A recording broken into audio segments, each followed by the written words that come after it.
স্বাগতম জনাইছোঁ গীতি কিচেন এণ্ড ব্লগছৰ আন এটি ভিডিঅ'লৈ। আৰু মই আজি কি বনাইছোঁ চাওকচোন। মই বনাইছোঁ আজি নিৰামিষ ভাত, আৰু এই নিৰামিষ ভাত সাজ ইফাল সিফাল কৰি খালে অলপ ভাল লাগে। মই এতিয়া বনাইছোঁ জিৰা ৰাইচ, লগতে বেচনৰ অমলেট কাৰী। আৰু মই কেনেধৰণে বনাইছোঁ সাজু কৰিছোঁ দেখুৱাই যাম।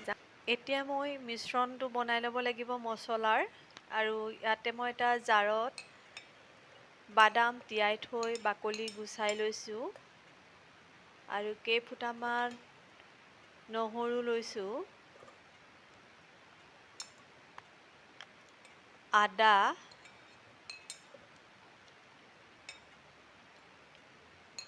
খিচমিচ এচামুচ, আৰু অকণমান ডালচেনি, গোটা ধনিয়া এচামুচ,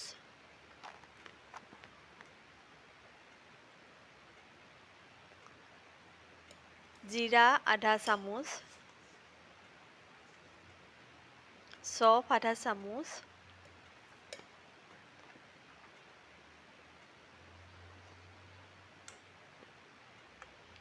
দুটা ডাঙৰ চাইজৰ পিঁয়াজ,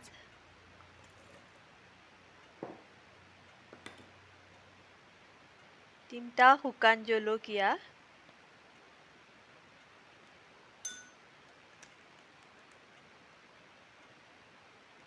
আধা চামুচতকৈ কম কাশ্মীৰ ৰং,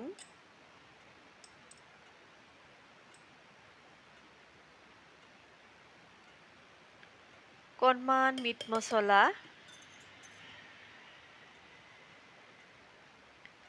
এই গোটেই মিশ্ৰণখিনি মই অকণমান পানী দি মিক্সিত গ্ৰাইণ্ড কৰি ল'ম। এয়া গ্ৰাইণ্ড কৰি হৈ গ'ল মছলাখিনি। খুব ধুনীয়াকৈ পিচি লৈছোঁ মই। এতিয়া এটা বাউলত এবাটি বেচন লৈছোঁ, এটা পিঁয়াজ পিহনাত মাৰি লৈছোঁ, জোখ অনুসৰি নিমখ আৰু হালধি দি পানী দি মিশ্ৰণখিনি বনাই লৈছোঁ। মিশ্ৰণখিনি বহুত বেছি ডাঠ হ'ব নালাগে, একেবাৰে পাতলো হ'ব নালাগে। অমলেটটো কৰিবৰ জোখেৰে থৈ দিলোঁ ঢাকি, আৰু এখন পেনত মই মিঠাতেল দি অমলেটটো বনাই ল'লোঁ।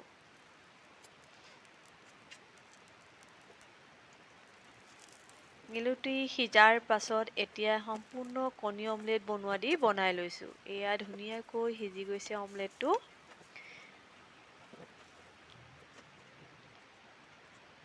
ইয়াৰ পাছতে মই পিচ কৰি কাটি লৈছোঁ। মই সৰু চাইজত কাটিছোঁ পিচবোৰ। আন এখন কেৰাহীত মই মিঠাতেল দি দিলোঁ, দুটা তেজপাত দিছোঁ, আৰু যিখিনি মছলা মই পিচি থৈছিলোঁ সেইখিনি কেৰাহীত দি এতিয়া ভাজি ল'ম। আৰু যেতিয়ালৈকে কেঁচা গন্ধটো নাযায় আৰু তেল এৰি নিদিয়ে তেতিয়ালৈকে মই ভাজি থাকিম। ইয়াতে অকণমান চেনি দিলোঁ আৰু হালধি দি দিছোঁ। এয়া ধুনীয়াকৈ ভাজ খাই গৈছে। এতিয়া জোখ অনুসৰি নিমখ দিছোঁ। যিহেতু অমলেটত নিমখ দিছোঁৱেই, সেইকাৰণে মই কমকৈ দিছোঁ। চাওকচোন ধুনীয়াকৈ তেলটো এৰি দিছে, যিহেতু বাদাম আছে ইয়াত।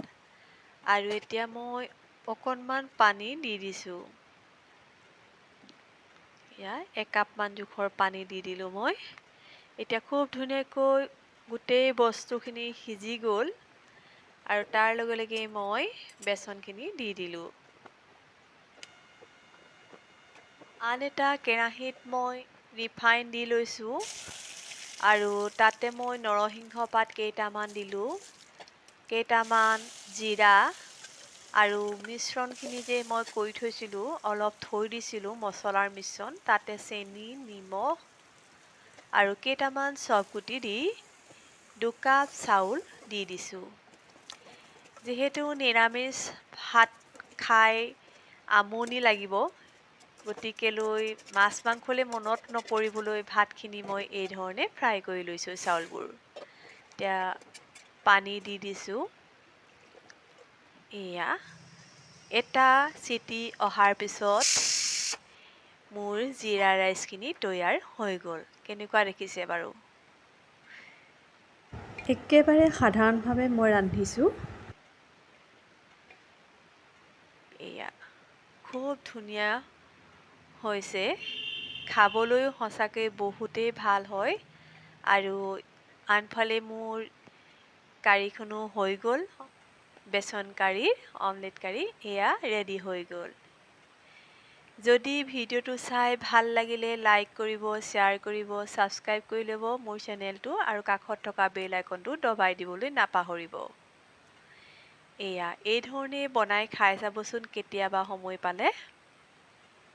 নিশ্চয় খাই ভাল পাব। এয়া ভাল লাগিছেনে বাৰু দেখিবলৈ? খাবলৈ কিন্তু সঁচাকৈ বহুতেই টেষ্টি হৈছিলে। এয়া ভিডিঅ'টো প্ৰথমৰ পৰা শেষলৈকে চোৱাৰ বাবে বহুত বহুত ধন্যবাদ জনাইছোঁ। আজিলৈ আহোঁ, পুনৰ লগ পাম নতুন এটা ভিডিঅ'লৈ। Bye bye.